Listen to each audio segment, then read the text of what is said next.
Il s'est passé que cet immeuble-là, 9-11 rue Saint-Séverin, a été évacué. Les habitants, une soixantaine de personnes environ, une quarantaine de logements, ont été évacués lundi, dans la nuit de dimanche à lundi, à 1h30 du matin. Ils se sont retrouvés sur le trottoir, livrés à eux-mêmes.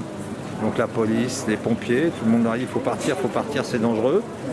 Mais bon, depuis, il ne se passait rien. Alors, quand ils vont aux services sociaux, on leur dit bon, on va essayer de voir si on peut trouver une solution. Bon, certains trouvent une solution, d'autres n'en ont pas. La plupart ont cherché des solutions par eux-mêmes et puis ont été se mettre là où ils ont pu. Et voilà, on sait qu'il y a des familles avec enfants, des personnes âgées qui se retrouvent à la rue. C'est inadmissible. Cette manière de faire, au moins on ouvre un gymnase, on ouvre une école, on réquisitionne une aile de l'Hôtel Dieu. Il y a beaucoup de place là-bas, manifestement. Et donc, il ne s'est rien passé. Et nous, on a interrogé et la ville de Paris et la préfecture de police. Pour l'instant, on n'a pas de réponse. Moi aussi, donc, je suis avec 3 mineurs et ma femme. Donc, aussi, j'étais surpris à 1h30 du matin que les pompiers frappent à la porte pour que je sorte immédiatement. Donc, avec prendre le strict minimum, le portable, la carte bleue. Et on ne sait pas pourquoi, sauf à l'extérieur. Donc, il nous a essayé de nous expliquer les pompiers comme quoi effondrement des cages d'escalier. Heureusement qu'il y a un restaurant qui nous a ouvert la porte pour au moins prendre les enfants, parce qu'à 1h du matin, les enfants en plein sommeil, et ils étaient traumatisés franchement, donc ils savent qu'est-ce qui se passe, ils ont les yeux verts comme ça. C'est pour cela que... Et là, j'ai eu deux nuitées de mon assurance, et par la suite, là, je dors dans ma voiture, et ma femme, elle est accueillie, entre guillemets, pour quelques jours chez sa sœur, dans un petit studio, en attendant qu'on trouvera une solution avec la mairie je viens de la voir cet après-midi pour me dire que ça va prendre 1 mois ou 2, sachant que l'architecte et les ingénieurs, hier, il nous a dit que ça va prendre 1 mois, 1 mois et demi pour que les travaux s'achèvent. Donc j'ai lui dit attendez, entre-temps, on va revenir à nos appartements, ça ne sert à rien de se fatiguer, mais voilà, c'est étonnant, c'est la honte.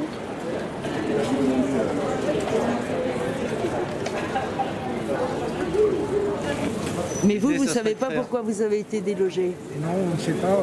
On sait qu'il y avait besoin de travaux. On a toujours voté les travaux, on a payé nos charges. Ouais. Mais du coup, c'était même pas notre escalier qui était touché et on nous a mis dehors du jour au lendemain, comme ça à 5h du matin.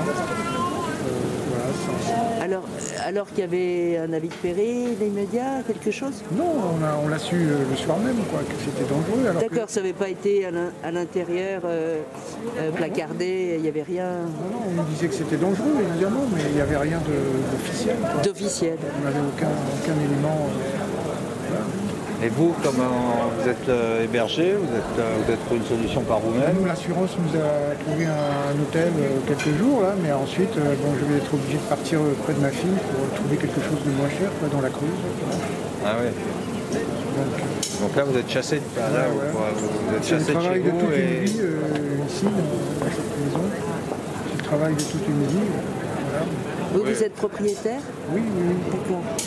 Donc on n'a droit à rien puisqu'il n'y a que le secteur HLM, je pense, dont on peut s'occuper. Il y a des gens comme nous, au secteur privé, et qui sommes de petits copropriétaires, on ne peut rien faire pour nous.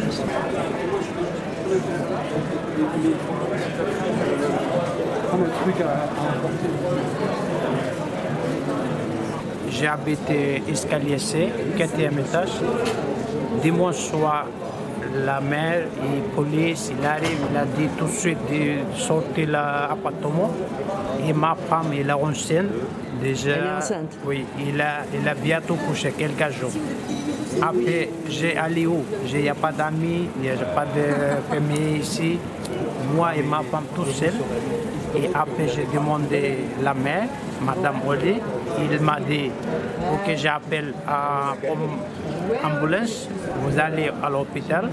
Après, j'ai entré dimanche soir, matin de 12h15 ou 30. J'ai entré à l'hôpital. Après, j'ai accouché une chaise comme ça, ma femme, déjà 3 jours. Aujourd'hui, mon assurance, il m'a donné 5 jours à l'hôtel. Et ma femme, comment il bientôt couché, après je vais aller où avec ma bébé et ma femme, tout ça. C'est très difficile pour moi. J'ai 3 jours pas dormi. J'ai laissé à côté de ma femme une chaise à l'hôpital. Elle est enceinte de combien de mois, votre femme? Elle va accoucher là vraiment Encore une semaine ou 2 semaines, elle va coucher. Ah ouais, il y a un peu urgent. C'est ça. Okay. Non, on ne fait pas un rassemblement, monsieur. On n'a pas lancé ce slogan, on n'est pas venu avec un mégaphone, on n'a pas amené de drapeau, on n'a pas amené de banderole. C'est pas une manifestation. C'est un rendez-vous, on s'est donné un rendez-vous pour parler entre nous et pour parler avec les habitants. Alors, c'est pas une manifestation. On parle avec les habitants qui ont été évacués là. Lundi, dans la nuit, de dimanche à lundi, ils ont été laissés sur le trottoir. C'est pas parce que vous parlez fort que vous avez raison, monsieur. Ouais, non, c'est pour que les gens entendent. Il dit la vérité. Bien sûr. Il dit la vérité.